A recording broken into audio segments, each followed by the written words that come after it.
بہت لوگ سوال کرتے ہیں کہ رسول اللہ صلی اللہ علیہ وسلم کو خواب میں دیکھنا ہے۔ میں مختصر وظیفہ بتا دیتا ہوں، پڑھیے میرے ساتھ۔ لقد جاءکم رسول من انفسکم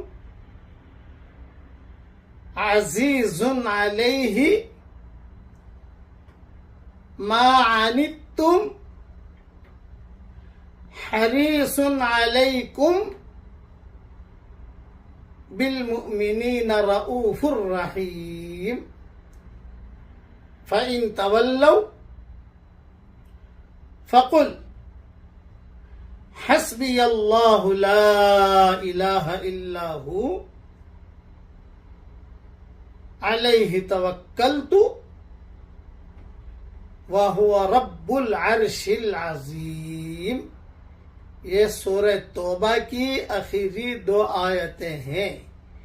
رات کو کسی بھی وقت میں 1 مرتبہ یا 2 مرتبہ کوئی آدمی اگر پڑھنے کا اہتمام کرے تو بہت بہت مجرب علماء نے لکھا ہے کہ حضور صلی اللہ علیہ وسلم کی خواب میں زیارت ہوگی۔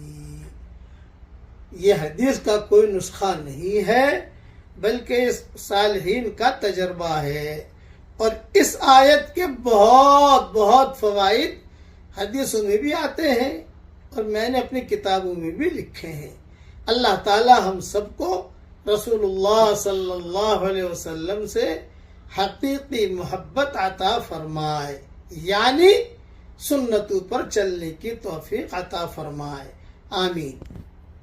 حضور اکرم صلی اللہ علیہ وسلم نے خواب میں اللہ تعالیٰ کے سامنے یہ دعا مانگی، اور یہ بہت اہم دعا ہے۔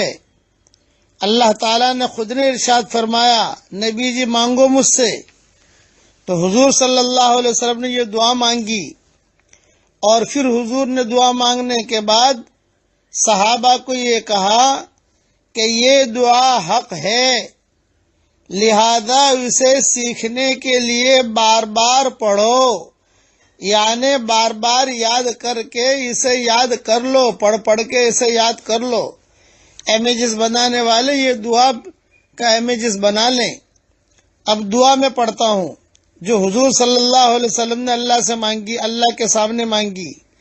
اللہم، میرے ساتھ پڑھتے جائیے، اللہم انی اسألک فعل الخیرات وترک المنکرات وحب المساکین وان تغفر لی وترحمنی وإذا أردت فتنة فی قوم فتوفنی غیر مفتونین واسألک حبک وحب من یحبک وحب عمل یقرب الی حبک۔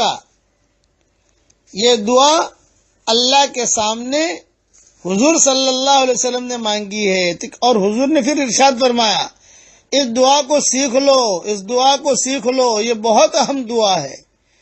تو سب سے بڑی فضیلت تو یہ کہ حضور صلی اللہ علیہ وسلم نے مانگی، ان کی زبان سے جملے نکلے۔ دوسری فضیلت یہ کہ اللہ کے سامنے مانگی، اللہ نے کہا مانگو تو حضور نے یہ دعا مانگی۔